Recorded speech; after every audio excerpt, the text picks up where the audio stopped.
Are you ready? I've been ready. Don't give me any of your crap. Come on, we're wasting people's time.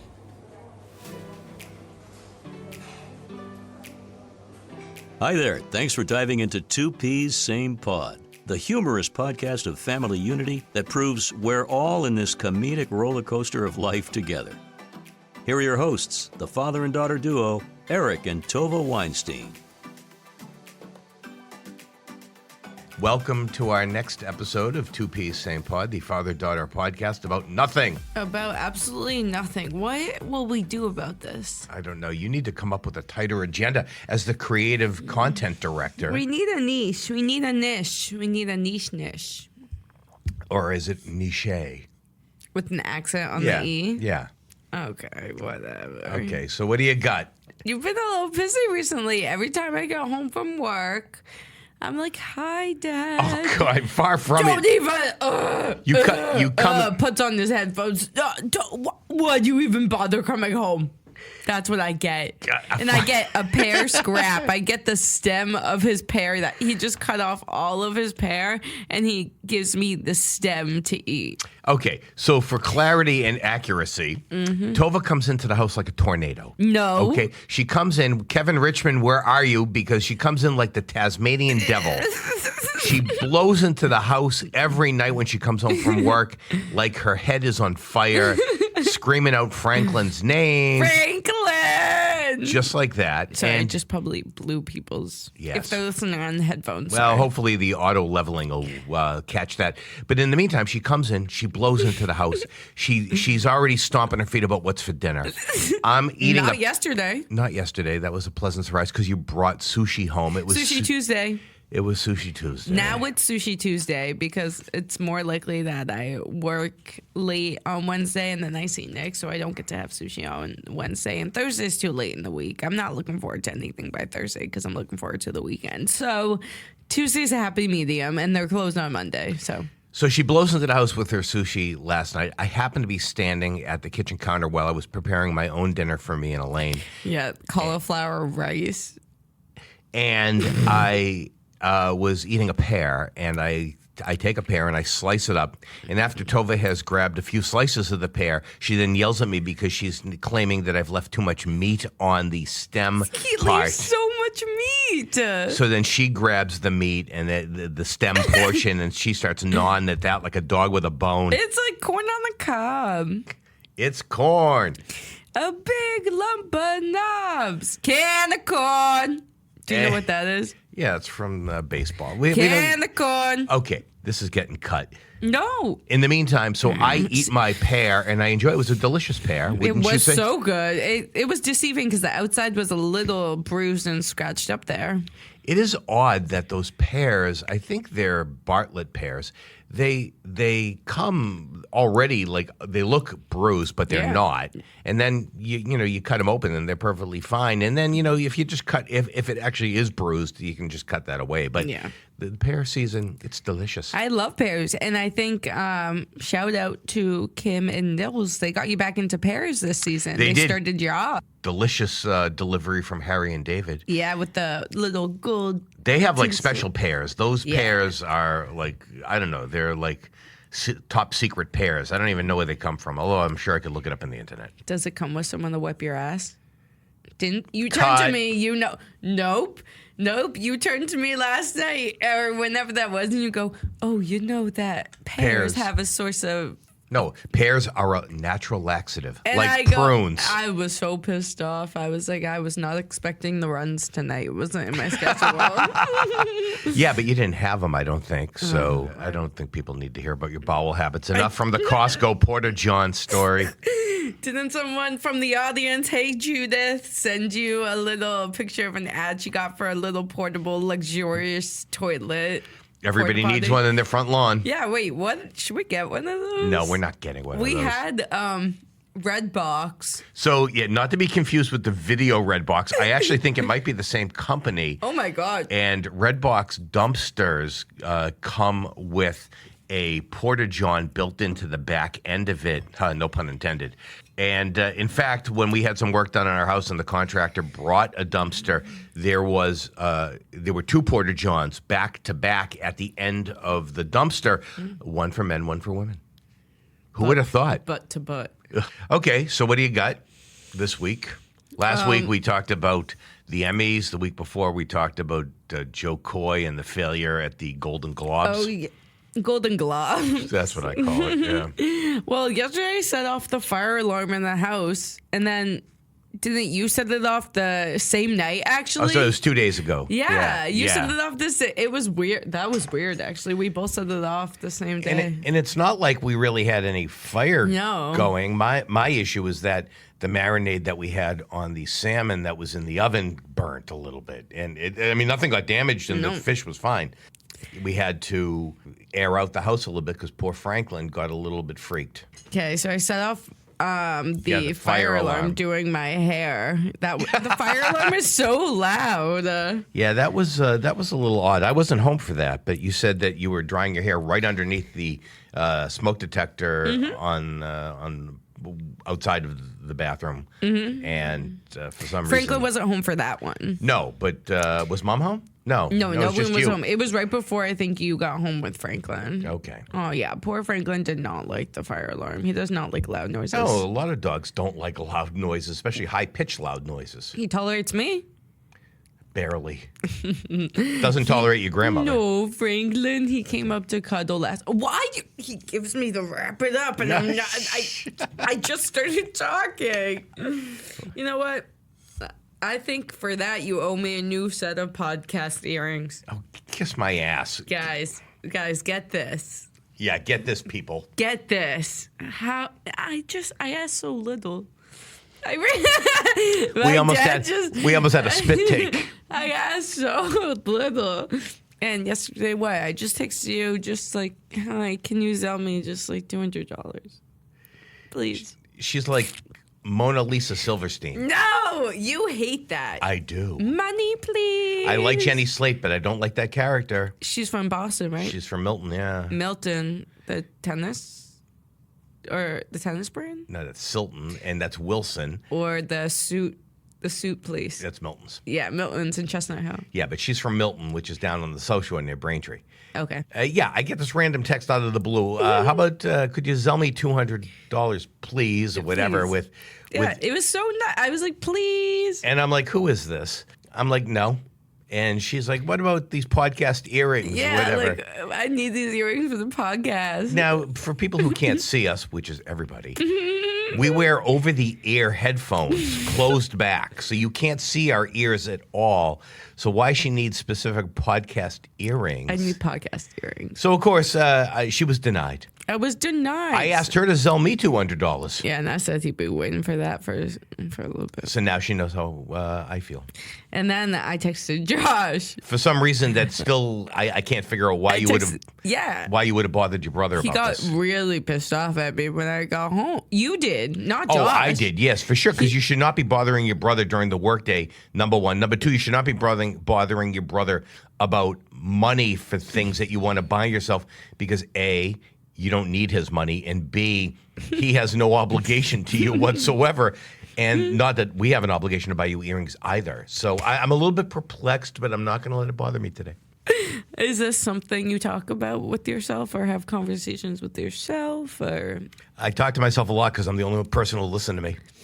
Yeah, and you're the only person who ever works in this whole new office you guys moved into. We do have a beautiful new office. Mm-hmm. It's quite comfortable, not overly ostentatious, but plush. And why is he using these words? Anyway, we did relocate our offices recently. Relocate meaning? We moved down 2 floors. We had a very large suite. I worked with a larger number of people for many, many years, and then this one's way bigger. It's not. It's just set up differently. In fact, it's 800 square feet smaller, but it's set up in a unique way so that it's deceptively large. There were five of us upstairs in our previous suite. And so we had a sizable suite with a large conference room and all sorts of extra space, large kitchen and fax and copier area and file area. But now it's just two of us because people have retired, people have moved on to different jobs. Two of my colleagues went to go work for the state. And so that left just me and Mark. Government. Yeah, it just left me and Mark. So we didn't need massive space, but we do still have quite a bit of space. You guys have a lot of space. Very comfortable. And you guys have nice signage outside. My office is probably close to double the size as it was upstairs. So even though we have lesser space down here, I have a larger office, which is nice because I also have a table and like a small conference room table and 4 chairs in my office. Did you put those together? I did. I built it myself. Wow. Anyway, we do have nice space here. Mark has a nice size office. We have a separate copy room with our refrigerator and some storage, and we have a large area with our file cabinets, and we basically have 2 different conference rooms. So it's nice, it's comfortable, and we have a great landlord, so I can't complain. Our landlord's terrific. The building management is great, so no complaints here. I have a complaint. I don't have any podcast earrings. Yeah, okay. Well, we'll get back to that never. So what? I think it's time that we or you as an office get a cat. You or me. You mean an office cat? Office cat, or that we bring home. Absolutely not. You know what? I do not enjoy cats' company. They would kill you in your sleep if they had opposable thumbs. No, they wouldn't. You've just only met mean cats. Because there are only mean cats. How many cats have you met in your life? Oh, plenty. Really? Yeah, plenty. Really? I'm not a cat guy. Stanley? Yeah, I met Stanley towards the end, though. Why do you gotta get morbid? Why can't we talk about the good times? What good times did we have with Stanley? He always ran away from us whenever we'd go over there. But cats are so nice, especially if you get like bred ones because they act like dogs. Let's move on to something more interesting, please. Something more interesting. I don't know if I got anything more interested. Let's move into our childhood friend segment. Our childhood friend segment. This is a new segment I've never heard of. So what is our childhood friend segment? We are going to pick one of your childhood friends or childhood story that happened to either you or mom, and we're going to talk about it. So today I pick Hugh. Oh, jeez, you pick Hugh. I pick Hugh. And why did you pick Hugh? I don't know. I need my eyes checked. I did have an appointment at Warby Parker, but then I canceled it to get my ears pierced. Okay, I can see where your priorities are. You're so concerned about your eyesight, yet you canceled your optometry appointment. But to be clear, my friend Hugh is an ophthalmologist. That's an eye surgeon. He also does monitor our eyesight and does, vision checks. I really trust him. But our friend Hugh is top notch. Yeah, and so give me the top notch. Tova only wants the best. I get the best. I have my plastic surgeon, who's also my primary care doctor. He's not your primary care doctor, but he is top notch as well. Yes. He's so impressive. I tried to find his ABC special online the other day. Oh, on he is. YouTube. He was featured on like Boston Med or something from several years ago when they followed him throughout an episode where he reattached a kid's arm and gave him function of that arm back. He reattached nerves, right? Yes, it was peripheral nerve. What did he was specializing in? He's hand reconstructive peripheral nerve and plastics. He is He board added certified across like a massive spectrum. He is very impressive nonetheless. And a nice guy to boot. And he's the one who I say is not, he's one of the coffee with the bitches and he is no bitch. But so he will be doing my lips. He will be doing. By the way, when she talks about lips, she does not mean lip filler because our friend does not do cosmetic. I will be.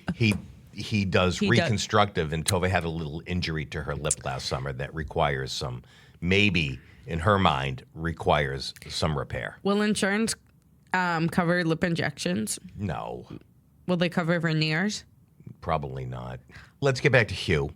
Since Okay, we totally detoured. We don't need to get into your plastic surgery demands. Okay, well, we'll find a way to have insurance pay for them.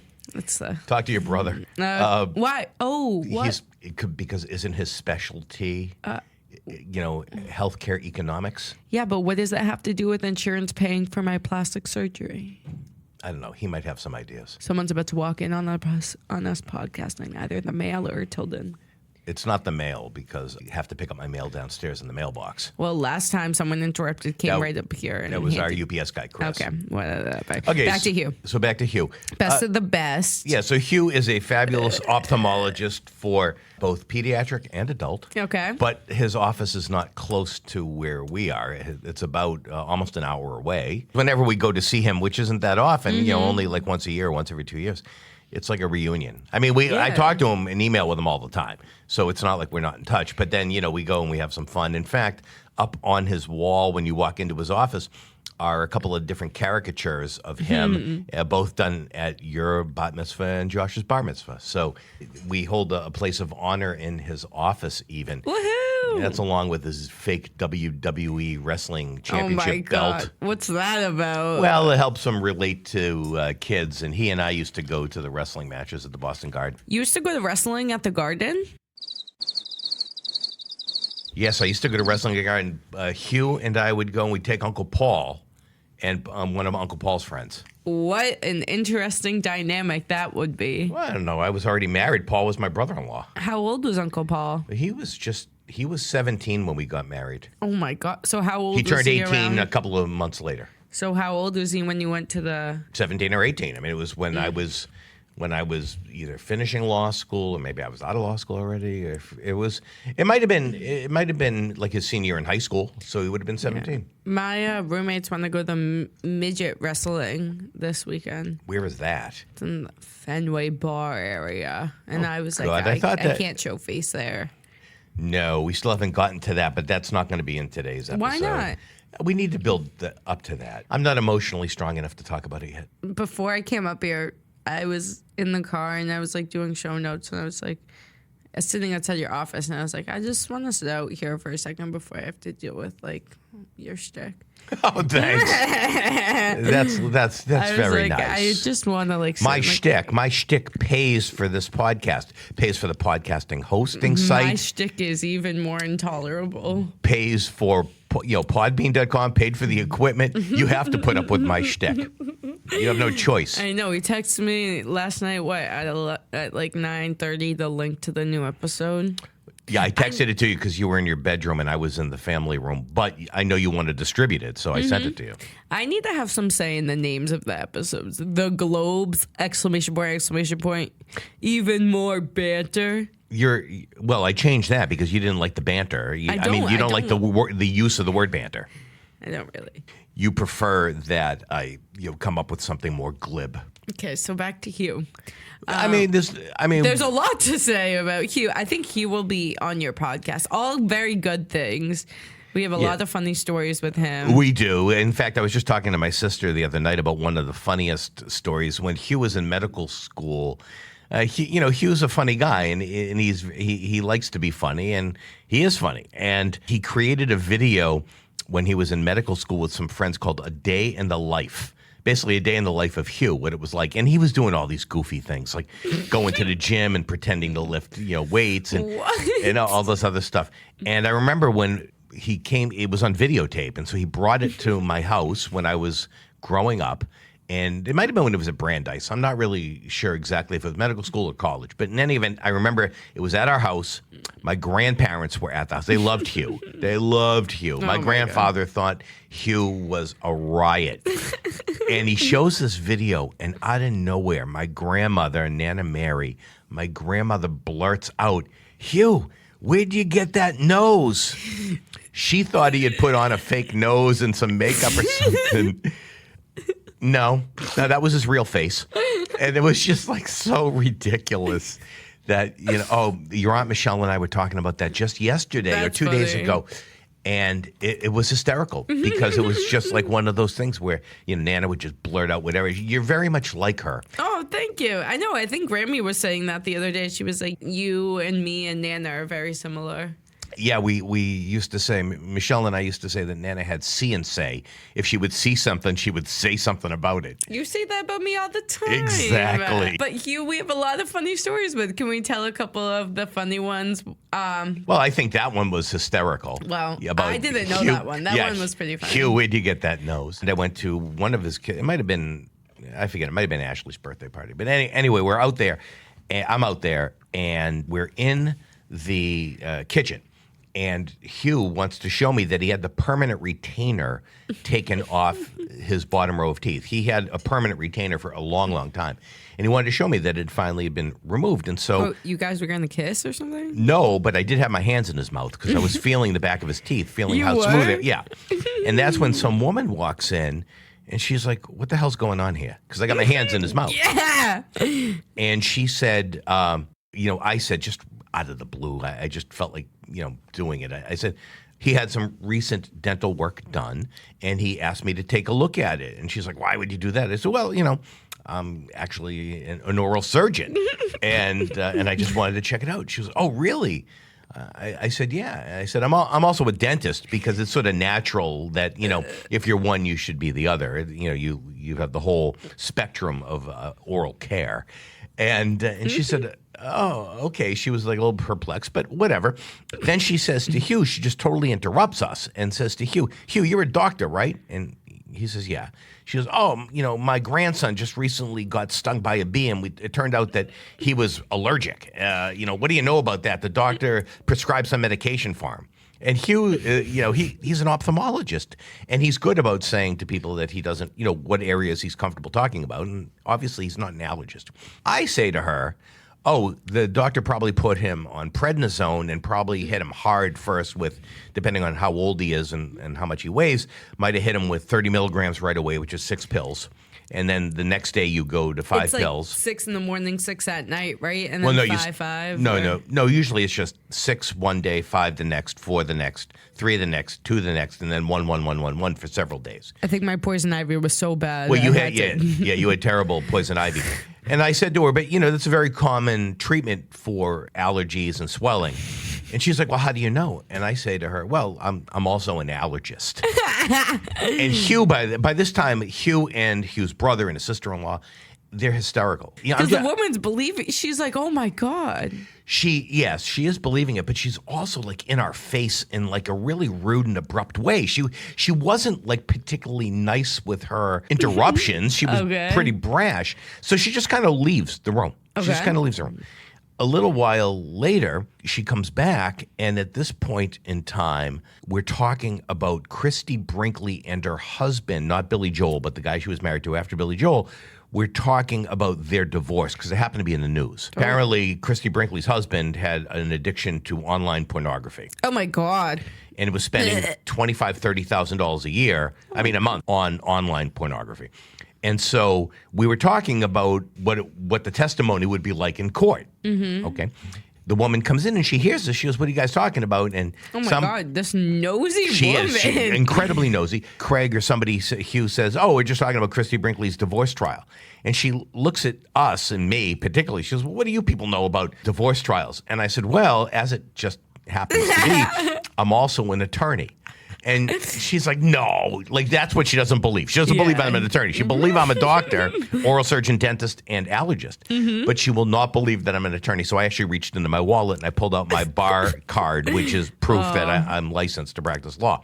It just happened to be that one she didn't and believe. she's like, wow, when she walks out. So anyways, fast forward, and I'm home at night, late at night, and Hugh calls. And he's like, you're not going to believe this. I said, what's that? And he said, well, as this woman, I'm not naming her, but as this woman was leaving the party, she stopped to say goodbye to my grandmother and my mother, meaning Hugh's mother, who I've known, most of my life. Mm-hmm. And she says, I have to tell you, I met the most interesting man here today at the party. He was a dentist, an oral surgeon, an allergist, and he was an attorney. It was unbelievable. And Hugh's mother just looks at Hugh and says, oh, that Eric, he's something. That's a good story. Yeah, like she knew immediately it was me. And anyway, she even have to say like, oh, like Eric, like she knew it was you. She did. It was a very funny story. He was like one of those fun parents, right? He's not like me. He's like Phil Dunphy. He is like Phil Dunphy. That's exact. You know what? There you go. Oh my God. And he kind of looks like Phil. Dark features. Phil Dunphy's hair is not afro sticking right up in the air with the sides trimmed. Yeah, Hugh likes to play it up. He is the fun parent. He is not like me. Nothing like him. I bet he smokes a little weed. I doubt that. He does play a mean saxophone too. All right, go ahead. What else you got? We'll be back to talk about our mutual friends. Yeah, we love you, Hugh. Thanks for being the first childhood friend on our segment. You're a good sport, man. There was a clip on TikTok. I don't know what it was. Was it like satire? It was a blooper. No, it must have been something that they made for fun. Yeah. When they were filming the show when Lily was really little. I mean, she was like 3 or 4 in that video, maybe 4. And they must have done that because that was definitely produced. In other words, it wasn't like an amateur with somebody on a cell phone. That was somebody. She had some witty lines there. Yeah. So if for you Modern Family fans of which we are, Lily, they would sometimes play her up a little bit. That might have been from around the time where she dropped the F-bomb on the show. Remember that? That's like how old she was. Yeah, so that was a funny episode. We love little kids swearing on this. We do. We love it. I don't know what about it. It's like on that Grace and Frankie episode with the girl, the little girl. Oh my God. Grandpa, come with Grandpa Saul. I gotta go with this effing guy. And then just his reaction, everyone's reaction afterwards is like, yes. Or the TikTok I sent you the other day of the mom being like, Smile, you're gonna be late for school. And then the little girl like gets with her brother and just flips off the and mom. Gives her the finger. Goes, put that away. Yeah. Put that away. But the clip I'm specifically talking about is they do like a pause. Basically, it's like during a break from filming, Mitch and Cameron sitting on a couch together, and it was clearly like in scene. And then they take a break, and all of a sudden Lily walks on to the scene. The camera's not rolling for filming for broadcast, but clearly they were filming this. And then Jesse Tyler Ferguson is like, "What are you eating? What are you eating?" And she was like, I'm eating a chicken sandwich with 2 pickles. And then he goes, Jesse Tyler did you get that at? And then they stop, right? And then she goes like, I'm going to have this at my wedding. What are you going to have at your wedding? And Cam's like holding him back. And he's like, you know just how to push my... Yeah, it was very funny, especially in the button pushing realm, because Tovah is the queen of pushing my buttons. Started when I was younger, and I'd like to push elevator buttons. I would beat Josh to it. I think that's probably a universal experience brother and siblings have trying to push the elevator button. But speaking of pushing people's buttons, I will end on this note. My dad came home the other day, and I think he was meeting the floor guys at the house. I was like, why are you waiting in the driveway? He's like, oh, I'm just going to wait till like they get here. I'll wait for them outside. The windows rolled down. And I'm like, okay, yeah, like I'm bothering him. Like I'm like putting my finger in his ear. And then to top it off, I pull on the car handle, which I don't know why it wasn't locked, because usually when you're driving and you get over a certain speed, the car door locks. I'll tell you why it wasn't locked, because after I rolled down the window, I shut the car off. Okay. Yeah, so we shut the car off, the windows rolled down, and just to piss him off. So, by the way, as long as I don't open the door to the car, then I can just roll up the window, because that's the next action. That's just the way the cars are programmed. Yep. So, yeah, I didn't open the door to get out of the car because I wanted to roll the window up when the guy showed up. And then what? And then I just pulled on the little doorknob. I opened the door, and I think your like arm was like kind of on it, and it fell. And you were like, God damn it. And then you realized, and you were like, God damn it, now Tovah, I have to start the... And I don't think you thought that I knew that you were going to have to start the car, but I knew that because I wanted to push his buttons, and he just started like smiling down at himself, shaking his head. I know just how to push his buttons. She does. In fact, we'll get to the story some other time, but Tovah and I flew to the Midwest to do a college tour. The last words out of Elaine's mouth. The last words out of your mother's mouth as we were leaving the house were, Tovah, don't push his buttons. That's what it always is when you and me leave the house. It's always Tovah, don't push his... What about him pushing my buttons? What about him sticking his finger in my ear and my nose? I would never stick it in your nose. You have a nose ring. Yeah, I do. But your ears, yes. Your ears are fair game. Fair game. I used to have to get them professionally drained. They would put stool loosener in my ear. They would. Yeah, why did they put stool loosener in my ear? Apparently it works in earwax as well. My stool is loose enough. So on that note, this is 2P Same Pod. This is Eric. This is Tovah with Peace Out. And Peas Out. Peace on you, people. Don't forget, we release a new episode every Tuesday night. So see you next Tuesday. Thanks for listening to Two Peas, Same Pod, hosted by Eric and Tovah Weinstein.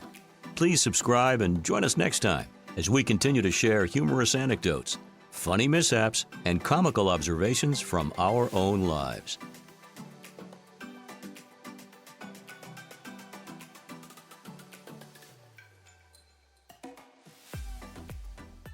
Two Peas, Same Pod is produced by 1253 Studios, bringing always humorous and sometimes thought-provoking conversations to you through your favorite podcasting sites. Creative Content and Marketing Director Tovah Weinstein. Executive Producer and Chief Editor Eric Weinstein. Music by MBB. Find his work on YouTube by searching for MBB Music or at mbbmusic.com. Special thanks for the intro, outro, and trailer voiceover to Jordan Rich of CBS Boston Radio and Chart Productions, providing audio and voiceover recording and production, as well as podcast production and support. Visit Jordan at chartproductions.com. Funding for Two Peas Same Pod is provided by the Law Office of Eric Weinstein and listeners like you. Please consider subscribing and supporting this podcast. Until we meet again, this was Two Peas Same Pod, a 1253 Studios production.